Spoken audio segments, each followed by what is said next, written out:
Our second talk today is by David.tomasko, Atkins, and he's will be speaking on an alternative approach to water management, an example for the city of Winter Haven.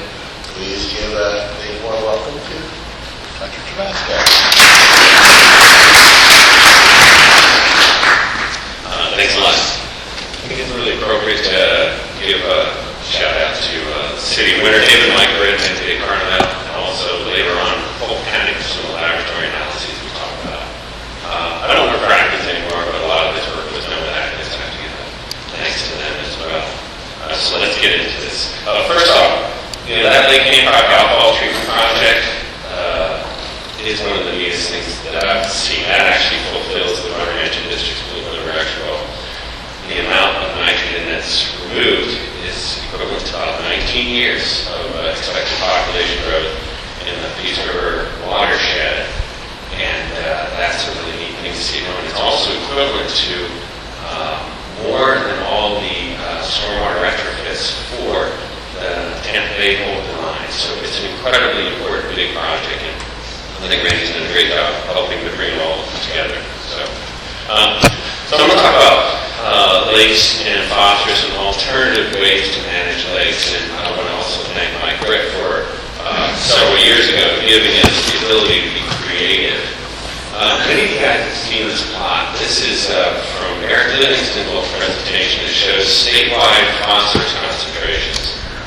You can see how phosphorus concentrations ramped up, and then they kind of peaked in the early 1980s. That's when I moved hardest in the early 1980s. And then this rapid decrease associated with point sources being taken offline, that sort of thing. And then a lot has been made up of, what is that TMDL in the last period. But because of that phosphorus trend, you would expect for the mostly phosphorus-limited lakes in Florida that you should see some pretty good things happening with water quality. But that's not necessarily the case. I'm taking a lot of lake management advice from folks at the University of Florida, and that's because they're out-of-the-box thinkers, and I think that's an important approach that we need to take. They looked at over 100 lakes during a 30-year time period where population grew quite a bit. And then they also found a decrease in phosphorus, not the monotonic trend, but they found an increase in the decrease, but overwhelming evidence of a decrease in phosphorus.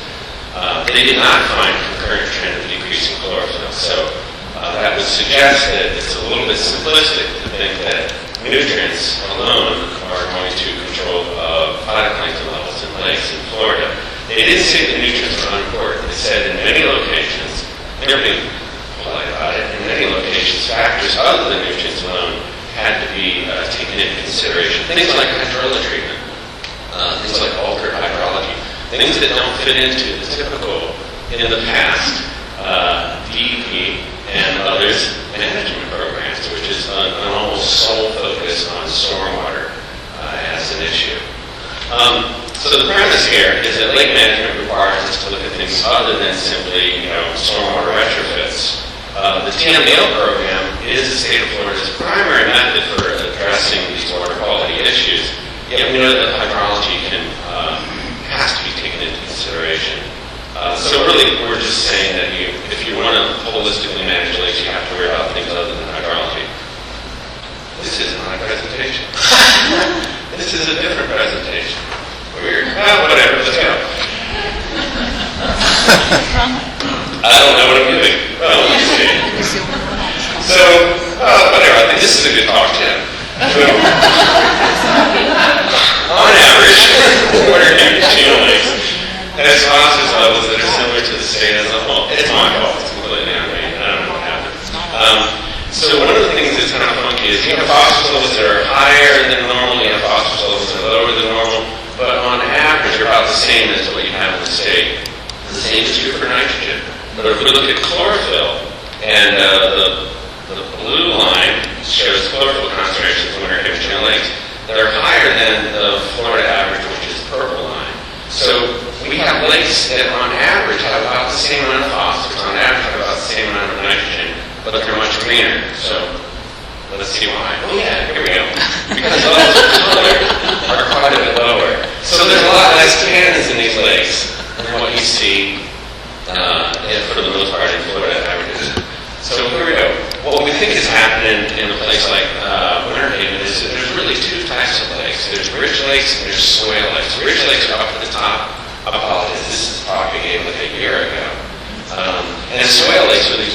lakes that lay in these kind of lower elevations. What we found is that when you classify these lakes a priori up front as are the ridge lakes or the soil lakes, you find the water chemistry is different. The nutrient concentrations are really not different. They're a little bit lower in the soil lake than the ridge lakes and the soil lakes. But the ridge lakes are greener, about 50% more chlorophyll, but it's not explained by nutrients. And we think one of the reasons why that happens is because the color levels are lower. One of the neat things when we look at color is what gives rise to color and how is that been influenced by things that we've done. So one of the nice things we did is we looked at the winter-haven chain lakes and we looked at the winter-haven interior lakes. The winter-haven interior lakes fit within the winter-haven chain lakes region. And in fact, the chain lakes is shown here on the left and the interior lakes on the right. If you can see the kind of yellow, that reflects urbanized land use. So they're at a different scale, but they're all within the city of Winter Haven. So these two lake systems are within the city of Winter Haven. One of the neat things is, when you look at how frequently these lakes are impaired using numeric nutrient criteria, there's a big difference. Not every interior lake has as much data as a chain lake system, but when they do have enough data, you can screen them with the numeric nutrient concentration criteria. 70% of the chain lakes are impaired. Less than 20% of the interior lakes are impaired. So why is the lakes, both within the city of Winter Haven, why are some of them more likely to be impaired than the others? We don't think it's due to non-point source pollution, because the interior lakes have, for the most part, a higher degree of stormwater runoff, a higher urbanized watershed. We don't think it's due to internal nutrient pools. They're really important. You can't fix Lake Hancock if you don't get rid of the sediments. And getting rid of the sediments is a tremendous amount of money. That's the case with a lot of lakes.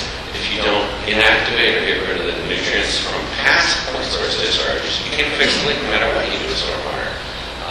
But that doesn't appear to be the differentiator between the interior lakes and the chain lakes. Aquatic vegetation control, one of the best ways to flip a lake is to just treat all the hydrilla and let it rot in place. That's what happened in Seminole. That's what's seemingly happened in Lake Harbin. That's what happens in a lot of lakes. That has happened in both of the lake systems, but it's not the differentiator between the two.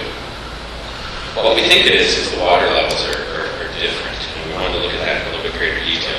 But the Winter Haven chain of lakes are a chain of lakes. They're connected with canals, and the canals are each connected to a regional drainage feature. One uniform drainage canal, or the Peace Creek Canal. And the interior lakes are not. Now, water doesn't often leave the chain of lakes system anymore, but it already left. It left in the 1920s. That landscape was drained back in about the 1920s, just like the Kissimmee was drained in about the 1960s.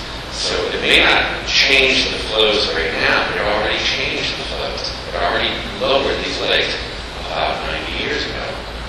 One of the neat things that we looked at is a tool, and this has to go to Keith Colossi, who actually was the first person I know who actually started using this. This is General Land Office survey maps from the 1850s.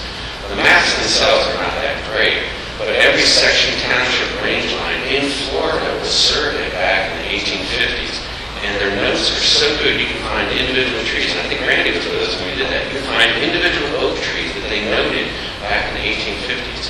And they also said, here's where the open water meets the landscape for all the lakes. So we went and looked at General Land Office survey maps, and we compared that to lake levels, so we compared it to digital elevation models. And what you come up with is, here, for example, is Lake Smart, pretty green, Lake Lulu, pretty green. Here's the edge of the lake right now. Here's where it was in the 1850s. In the 1850s, it was a bigger lake. Being a bigger lake, it was a deeper lake. We were able to do this for 16 lakes in the Winter Haven Chain Lake system. And what we found is that the vast majority of those lakes are lower now than they used to be. And the average is about 5 feet. That surprised a lot of people. But Lake Okeechobee is about 7 feet lower now than it used to be historically. So it's not just about nutrients, it's also about how the lake interacts with its landscape.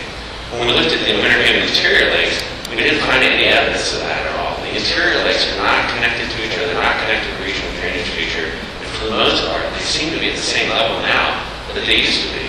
So we kind of think that that's an important issue, the altered hydrology. So we think that that makes a big difference because the chain lakes are disconnected from their swamp and they're lower and shallower, and it's easier to stir up that monkey bottom. Lake Hancock on a windy day brings up enough phosphorus to trigger nitrogen fixation. It's not theory, it's actually found to be the case.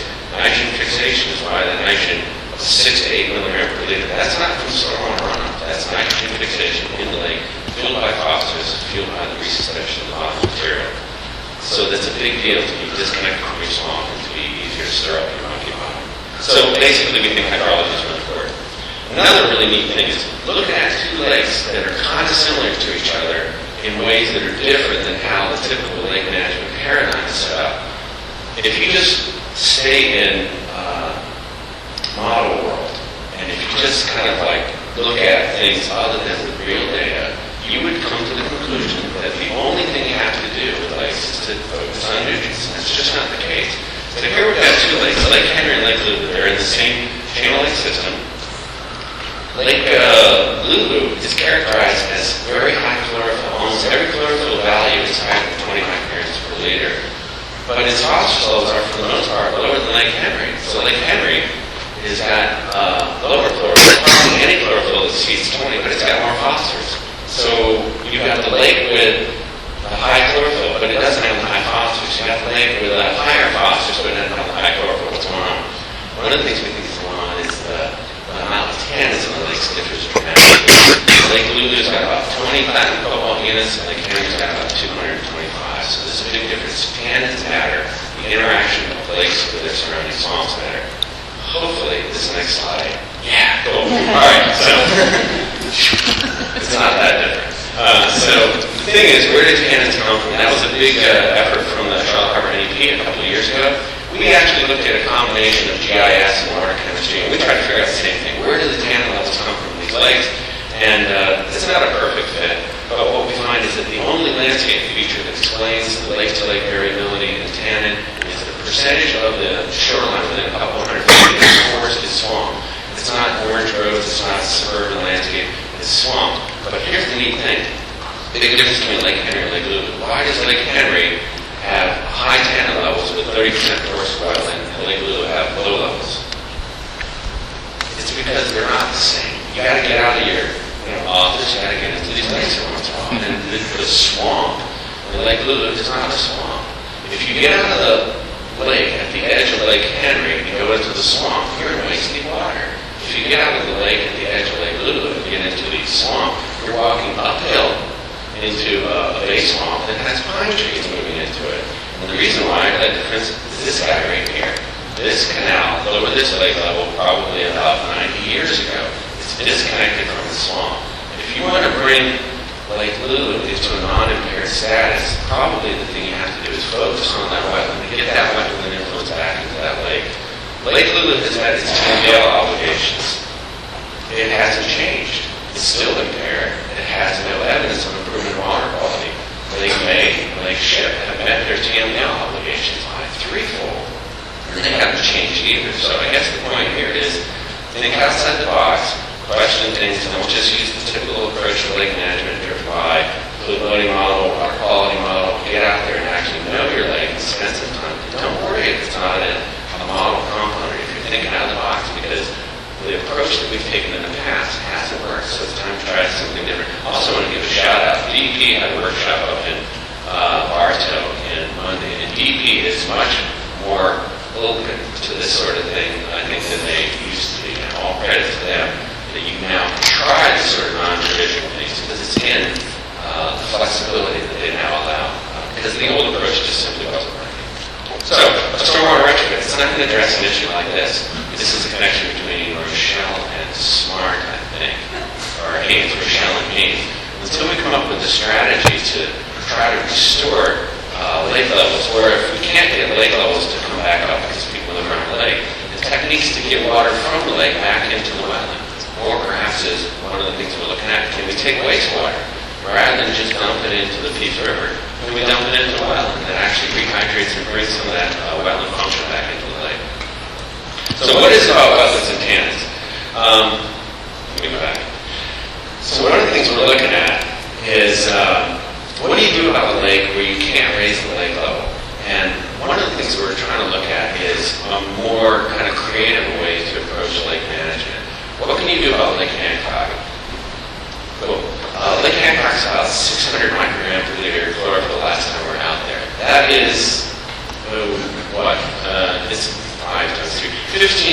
higher than the state standard for chlorophyll. It has so much nitrogen that it doesn't make nitrogen. So one of the things we want to look at is, we're not suggesting you can fix Lake Hancock, but there are smaller versions of Hancock all over the place. One of the things we look at is whether or not we can play with some of the gimmicks that are out there and test them to see whether or not non-traditional approaches might work for happy eutrophic lakes. So we tested 3 things. One of them was L-lysine. L-lysine has been used in Japan for happy eutrophic lakes. It functions the way penicillin functions. It doesn't kill cyanobacteria. It prevents them from reproducing. That's what penicillin does for bacteria. The other one was barley straw. It's kind of gimmicky. It's an accidental lake management technique that got discovered in England, but it doesn't always work. And then the third thing that we looked at was cypress needles. We wanted to find something that was kind of like barley straw, but it had a little bit more local relevance. So what we did is we set up a replicated experiment, housed at City of Winter Haven, water chemistry run by Polk County. We looked at whether or not these 3 treatments had any ability to improve water quality in Lake Hancock in an empiric setting. And so here's what we've got. I'm showing chlorophyll concentrations as a percent of controls for that same date on the experiment. And what we saw with barley straw is we were able to drop chlorophyll concentrations, took about 2 weeks by about 40%. Cypress needles took about 3 weeks, but cypress needles added as a dose similar to barley straw recommendations dropped cyanobacteria levels by 90%. And L-lysine gave a quick response, but then it sort of plateaued out and might have increased. So we did this despite changing nutrients. There's something about tannins, what tannins represent, have an ability to keep phytoplankton from growing with the same nutrient concentration. So we think that has something that's worth looking at. And so basically, now you don't need to know that. You don't need to know that either. There you go.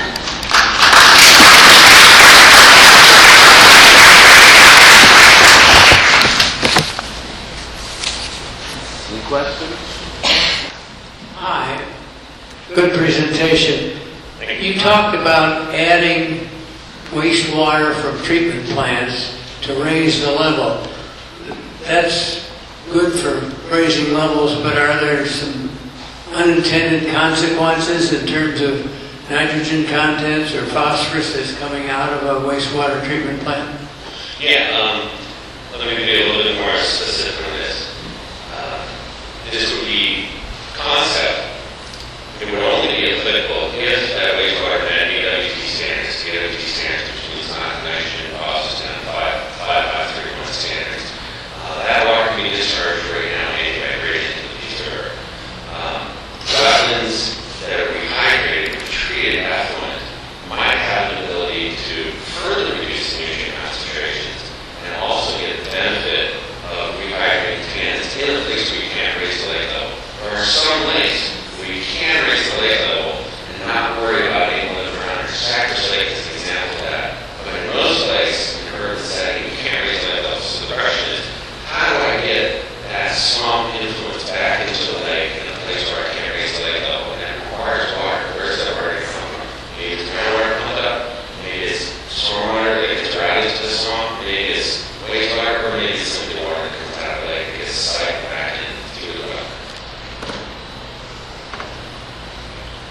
Thank you.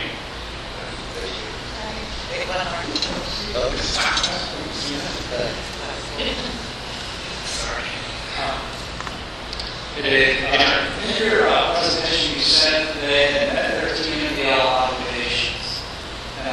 But the water quality had improved in terms of chlorophyll.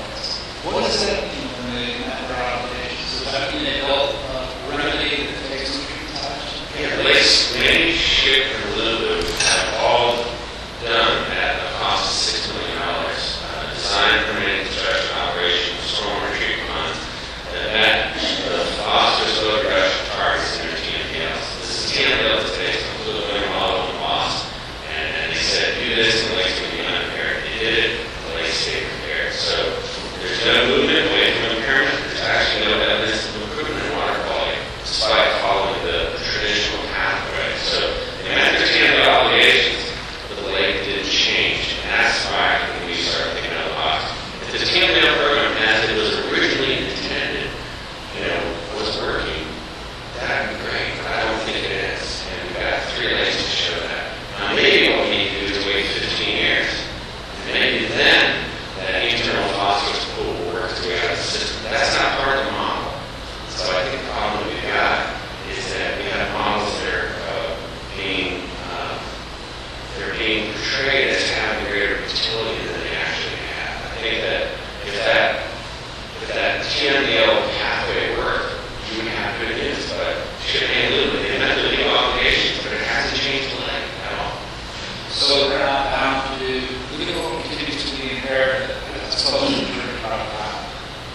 continue, but, I didn't think that, it meant the new obligation to just the types of projects that came out of that approach didn't work. And one of the things in their abstract, which I guess is a different presentation.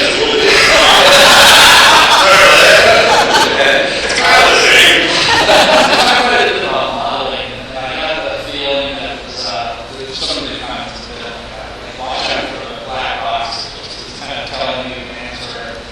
And can you flesh that subject out? Where do we have time?